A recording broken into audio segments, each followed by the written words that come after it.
Hello everyone, I'm Al, and this is Infinity Wars, easily the best trading card game I've ever played on a PC. It's in-depth, complex, features open trading, beautiful music and fantastic animated cards and artwork. Made by Lightmare Studios, the game is free to play and available on Mac and Windows with tablet versions in the works. Now the game features 7 unique factions with an 8th on the way, and each has very interesting lore. This is the only card game I keep coming back to. I'm certainly no expert, but I am thoroughly enjoying myself, especially playing it. Now, let's show you what it's like, shall we? Now, if you play card games, you've probably played Hearthstone, which is also free and by Blizzard, and they are planning on implementing a campaign section where you can play through a story area and learn the game as you go. Now, Infinity Wars, which is in beta, already has that. Each faction has its own unique campaign, and it's actually done in an extremely interesting way.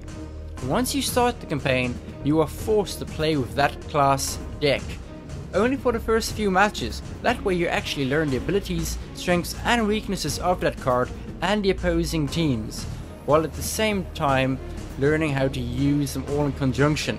Now after 3 to 4 matches, you can actually select your own deck, your own starter deck, or a customized deck you've assembled, and keep playing the campaign in that regard.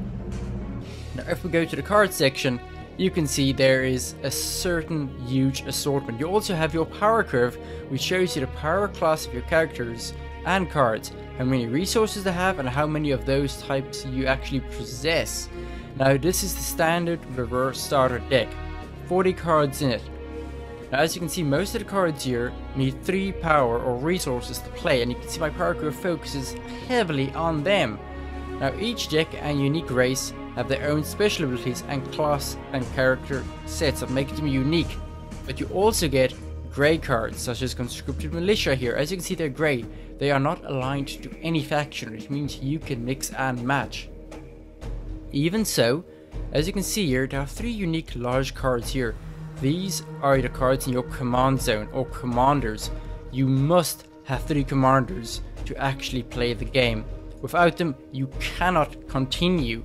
You must have them, but you must have a minimum of 2 per class or per faction, which means if I swap to a different faction and I put in an extra card, my deck is now legal and I'm allowed to play that in competition and in story mode. This allows me to now have the raw cards, plus I can mix in the Jinhai Militia and their cards essentially as well, as you can see here from the other faction. Now I can actually slot in their cards and increase my deck. Therefore you can actually combine, in essence, different decks and playstyles to try and figure and find out the best one for you. Now the Jinhai decks are pretty damn good and they all have their own focuses. Now when it comes to the raw deck, they focus on death, in the complete opposite sense of the undead deck, for instance. As a character dies, their weak starter character, the raw Death Worshipper, actually increases in damage and defense. So the more people die, the stronger they get. The same is also the case for the undead, but in a strange, unique way. Now you can assemble a massive assortment of characters here. Here you can see the different factions and their cards. Now if you go to the store, you can buy starter decks and avatars, all with infinity points, things you earn in-game.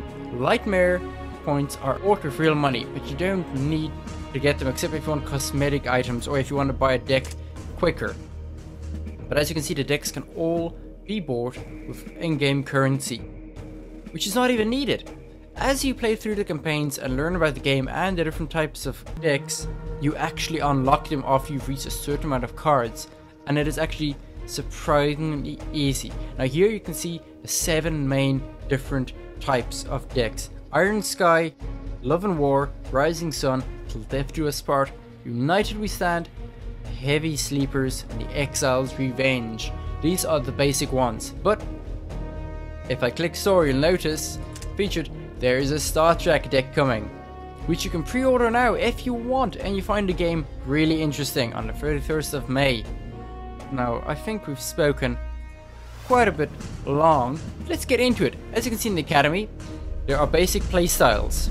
This is actually extremely good, unlike Hearthstone and other games where it will teach you the ins and outs. Basic, it'll teach you about morale, trading posts, simultaneous turns, zone types. Go back to academy and you can actually increase it for other parts, all the way to advanced, which if you've gone through all of these, you will have an extremely in-depth understanding of the game. Now, I'm just going to select one of the new campaigns. Let's see, which one shall we do? You can actually see my progress here for the campaigns and my overall progress. Now, I have not played with either of these two, the Sleepers of Avark or the Exiles. Now, let's try the Exiles campaign, shall we, and see what it's like. After many months of travel through the wastes, you stumble upon Princess of the Wastes. The one prophesies to bring the exiles to greatness. You wish to join her cause. With everything in the wastes, a brawl is required. Prove to Hinekri that you are destined for greatness. And as you can see, I already have my own little custom avatar, which I've unlocked for free. Now, as you can see, this is where things get interesting. I have my deck here, my starting hand, my command zone, my support zone, a defense zone, and an assault zone. But you will also notice there is health and morale. If either of these reaches 0, you lose the game. Now there's also a trading post. Trading post is a very interesting way.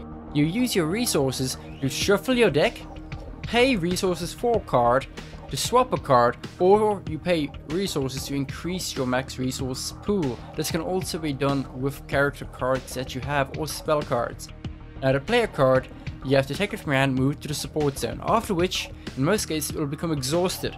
When the card is exhausted, it's red. It cannot be moved. After the next turn, it can move again, and you can place it either in the defense zone or the assault zone. If it is in the defense zone, it will block the attack from an enemy that's in their opposite assault zone, and vice versa for your end. If a character dies or card is destroyed, you lose morale, indicative of their morale points. Now, as you can see, this character costs 1 resource and has 1 morale cost, which means if he dies, you only lose 1 morale, which isn't too bad. But something else you would notice if I click on it, this card has Exile. If an Exile card is discarded, it may be played at the start of the next turn for the Exile cost. Very interesting. And you can see its attack and defense and its rarity. Now the Exile is its resource pool. Now here is my command zone. There are always unique characters, rares and epics everywhere. This is a unique character demon, Crystal the Mad. When Crystal the Mad leaves the battlefield, each player discards their hand, which means if he dies, you lose your hand and you start again. Could be useful, could be worse. Now, let's move our first card. Oh, another little hint. You'll notice the enemy has different resources. The campaigns pit you against some pretty damn tough competition to try and figure out what's wrong. We can also select their cards to see what they do. And there's the legendary, Princess Hinekri, the one we're trying to impress. If Hinekri would enter combat with a character, she retreats and diseases that character instead. Disease character take 4 damage at the end of the turn. If a character would die to her disease, instead you gain control of it. So very powerful. She avoids combat, but in doing so, she gets pretty damn powerful. Now, let's play our demonic disciple. We've moved him down. He's red. As you can see, he's exhausted. No more resources, and we'll have to end our turn. They've done the exact same thing. Remember, they have more resources than we do, so they can move these characters down if they like. This is a Ritual Master. You pay 1 exhaust or 1 resource and discard a card at random. All other characters you control gain 1 defense and 1 attack. That's a very problematic card. We'll need to try and get rid of that if we can. But you can't attack anything in the command zone, not until they enter the defensive or assault areas or the combat zone in general. An unstoppable demon, very powerful. Oh. So we'll move him to defense zone and we'll move these 2 down. See, he has 1 in defense as well now. Similar to other card games, if I attack someone or if these 2 attack each other, they will kill each other at the same time, because they both do forward attack against each other and they both have 4 defense. Now, do these have any other special abilities? Not really. Petty exile cost, demonic disciple transforms into a demon. Let's see, I'll move them into my defense zone as well, and we'll move these three down here. Problem is these guys. If an exile card is discarded, it may be played at the start of the next turn for exile cost. Now, the purpose of the campaign is to learn about all different decks, not just the abilities and things. You can actually learn things pretty interestingly. Now, what shall we do? We'll move him to the assault zone, along with an exile, and these exiles as well, and we'll move him down. As you can hear, the music is pretty damn nice. And you can see what I talk about the amazing visual art style and animations of the cards. One down, and as you can see, they attack in sequence. And then they attack the fortress. Alright. Cressel the Mad, when Cressel the Mad leaves the battlefield. Alright, let's move Cressel down. And we'll actually put him in front, because we don't want to lose our crazy ass demon. We can actually move these guys over there now as well. And we'll end the turn. Oh, he's got a very powerful card on his way. There we go, 26 damage. Pretty nice. Ah, another Crystal Mad. We'll move this demon down there first. I'll move these two down. Now I'll have to move two down there, because if they have two cards, they'll kill those two without taking damage to my fortress. Ah, and his Referral Guardian is now there. Ooh. Just lost my demon. And Cressler the Mad. Oh, do you want Cressler the Mad? Excellent. Yes, I do. Thank you. And he's just been returned by paying 3 resources. This is the unique ability of this deck. Each deck has their own unique section, and you must learn that to figure out what's going on. Now, let's move these little guys down. Now it's going to take 2 of my devout disciples to get rid of the brute. Which means I'm slowly losing cards. But as long as I do damage, I win. So you have to be careful on how you sacrifice your cards to move forward. Now by completing the campaign, you also unlock an awful lot of other cards. As you see, my IP has just increased, so it is easy to actually increase that and unlock the decks you want. But by completing the campaign, you essentially unlock achievements, which in most cases can be tens of cards, sometimes hundreds. Yesterday alone I unlocked 3 decks. Pretty damn nice. But as you can see, the campaign has now been balanced a bit more. We both have the same resource count when starting, but I don't have Chrysler. So we do have to be careful. And we want to try and do as much damage as possible before they play Hinakari. Because as you can see, 5 resources isn't a lot for something that does a whole lot of damage. Move him into the assault zone.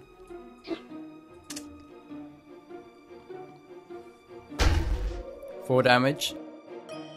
Quite a bit. As you can see, I don't have a lot of health here in my defense zone, especially on my fortress, so I have to be very careful. The music does seem a bit demented, as if we're at an amusement park. It's very, very strange. Oh, what is this? Hell's Gambler. Activate Hell's Gambler has a 50% chance to get -4 and get a 50% to get +4/4. This ability can only be activated once per turn. Oh, very interesting card indeed. Very interesting. Move these guys to the defense zone, because things can take a turn for the worse. Either way, I'm gonna lose my demon. As long as I can stop them from doing damage, I win. I only need 2 more damage points and I win. So this is essentially in the bag.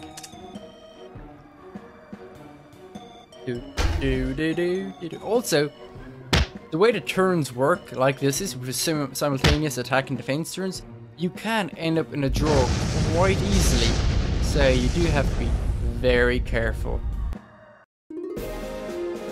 There we go. We'll just click next. There we go. Some very interesting cards. So now, Kyrie is on my team. The problem is, I'm facing the Varroa Death Worshipper deck. Very powerful. Now this character, every time something dies that isn't sacrificed, +2 attack and defense. Which means if you have a big armor, these are unlimited cards. Which means you aren't limited to only 3 in your deck. So you can have 18 of these. You can sacrifice 6 on the battlefield as long as the others are in the support zone or command zone.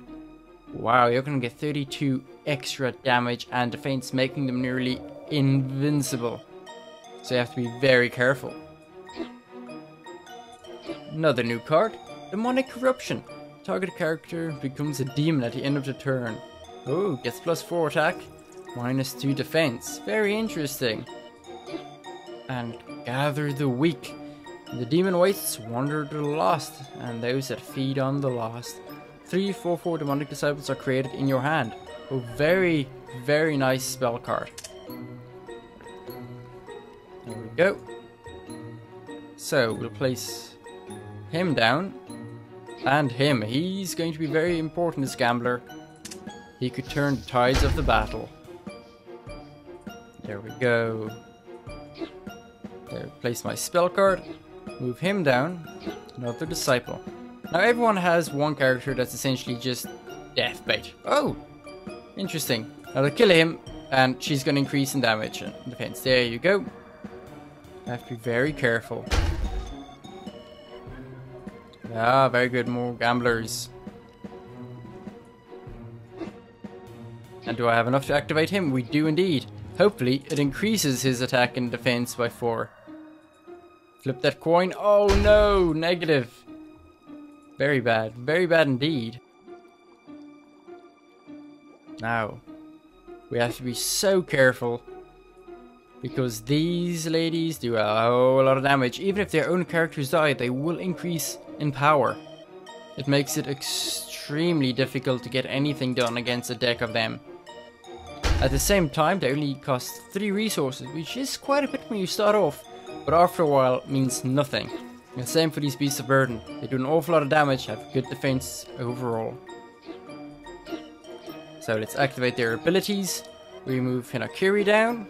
You never know when you might need the princess. Oh, he killed himself! Very bad. At least it increased now. Oh, heat wave, 2 damage to everyone. Quite problematic, but I've essentially won. So I have absolutely nothing to worry about. They're going to do minimal damage to me. But as you can see, every time someone dies, they increase their attack and defense.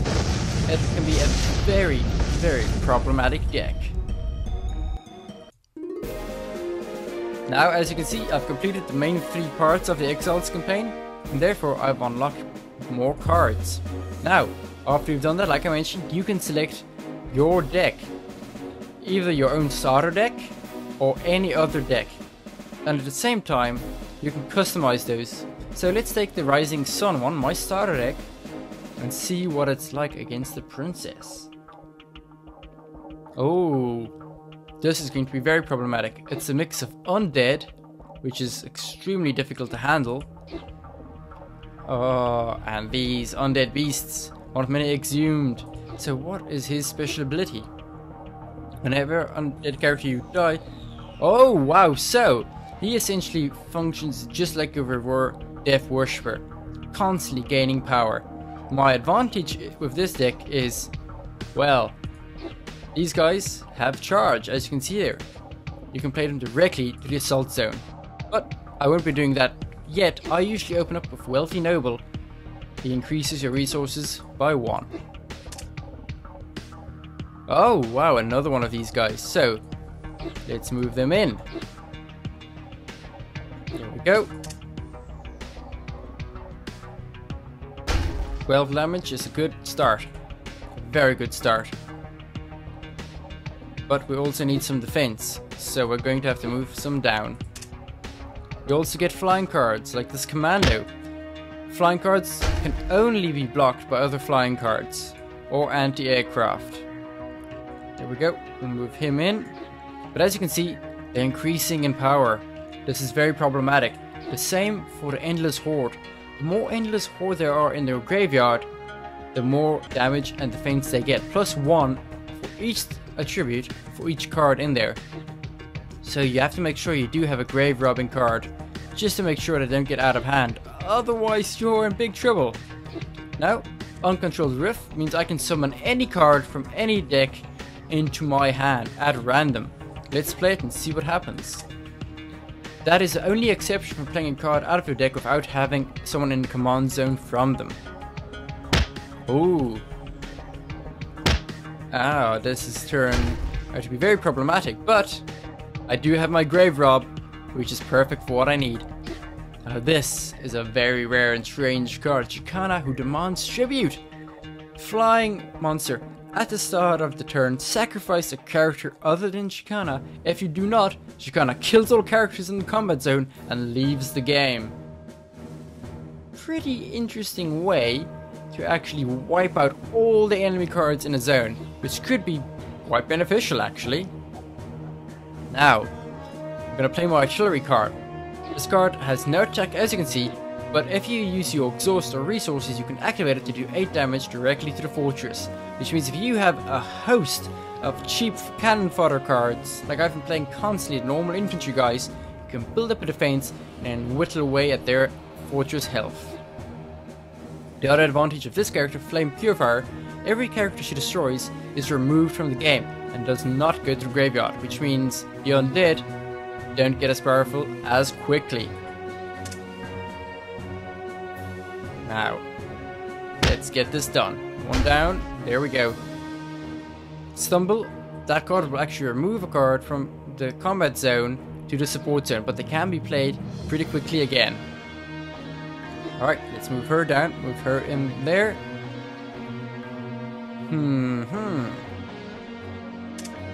Going to have to end this quickly, there's an awful lot of Endless Hordes suddenly appearing. There we go. Aspirant, there we go. Move him down. Activate that. And end our turn.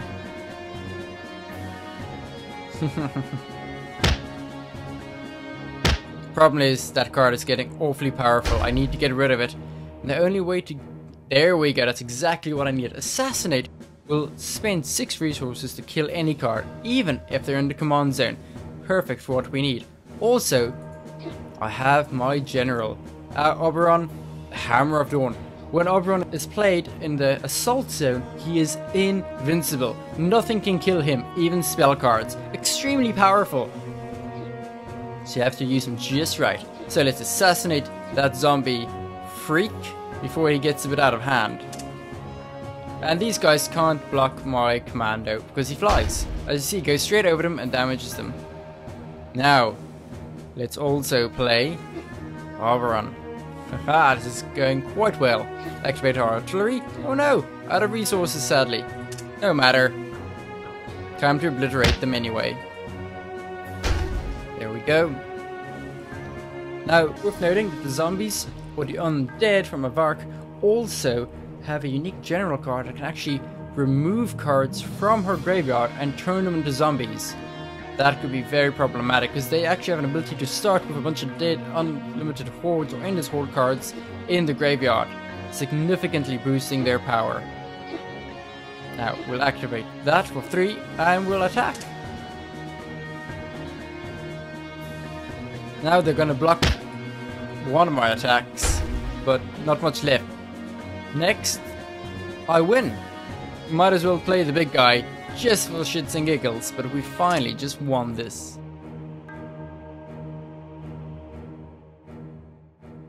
There we go. There we go, we've just beaten this, and you can keep going in the campaign to unlock more cards as you go. Now we're going to return to the main menu, and you'll see that I've unlocked some new cards. Daily win, you receive an item. Pretty nice. Quest completed. You get quests for the campaign, which is really nice. Considering the game is still in beta, they do increase. You can see all the cards I've unlocked for completing that campaign. As you can see, you can easily build a deck. There is no need absolutely no need to spend a fortune on getting unique cards through booster packs. As you play here, as you can see, you can get cards from all sorts of decks, many of them grey, which will work in any deck combination, including specific ones. If you finish the entire campaign for a deck type, you would have unlocked their entire starter deck, which means you're free to mix and match as you please. And the music and this animated art style on the cards themselves are fantastic. Now you can also change the back of your cards by spending money, but that's a cosmetic thing. No pay to win here, folks. None at all. Pretty damn good game, I have to say. Now, as you can see, you've got the Academy where you can learn, campaign pre-made bots, but also constructed, which is where you have your constructed deck for online play, and draft, which everyone knows, you assemble the deck before you play. Now, as you can go, if you want to have a deck for online play, and it's always legal, select legal cards only. This will eliminate all other cards from other decks that you can't assemble together. You can also change your deck here. You edit one that you want, or you can just create a deck brand new. New, save as, rename and delete. Pretty complex, pretty damn fun really. And you can also only have premium cards selected if you want. I only have 2 premium cards. You can tell that by the strange holographic glow they have. Usually they have no extra special abilities over their normal counterpart, except that they just look pretty damn nice really. Now in profile you have your campaign, my profile where you can select the bots I've won against, the leveling, factions, PvP, rift runs, which is pretty interesting. I haven't experienced that just yet. And medals. You get medals for leveling up and completing accomplishments. And completing accomplishments is pretty damn nice, everyone. Overall, the game style is fantastic. It plays well, it looks beautiful, mechanics are superb, and it's constantly improving. And remember, it's free to play. If you want to check it out, simply go to the link in the bottom. I have a reference link that you can use for referral, and you get a nice little bonus for it. And the code is in the description. It's 3EDB5. Also, description, it's right there for you if you want to try out the game and see what it's like for yourselves. If you want the Star Trek deck, remember, that is also going to be available on May the 1st. Pretty damn nice. Now let's look at our inventory. We've just unlocked a booster pack. Yes, I would like to use my super booster pack. As you can see, you're getting these just for simply playing in the game and doing the campaign. An infected leader. Cards from all hosts of different decks, factions, all mixed together. It is really a fantastic game. I really like it. And one rare card, it seems. Yes, Skrar. After losing an entire expedition in minutes, every Genesis worker in the New World was given a debriefing on Skar's appearance, as well as evacuation procedures should he be sighted. The card has haste and is unstoppable. An unstoppable card means he will attack one defender. After killing that defender, he'll move on to the next, and the next, and the next, until he dies or it runs out of defenders, after which he will attack the fortress. Haste also means he can be played directly to the field and attack straight away. He's not exhausted. Pretty rare card, pretty powerful. I like it. This game certainly has a lot of potential, and in my opinion it's already better than Hearthstone and Scrolls. Not Magic the Gathering level quite yet, although it's getting there, and it's certainly getting there pretty damn quickly. I would heartily recommend this game to anyone that likes trading card games and just good old fun. I haven't played a game this much in a long time. Usually after I cover a game, I might go back to it once or twice. I've been playing this quite some time, and I do like it. If you'd like to see more of it, especially me playing other people eventually down the line, tell me in the bottom of the comment section. I would appreciate that. Now I hope you've enjoyed watching this video. If you've made this far and you've enjoyed it, why don't you subscribe and like and share the video. More people need to know about Infinity Wars. Easily one of the best games I've played in a long time. Simple and complex while being in depth. I would recommend this to anyone who likes fantasy and strategy at the same time, along with cards. You can also trade cards with people online. Bear that in mind, everyone. Good fun. Hope you enjoyed watching this. I'm Al, thanks for watching, and bye bye.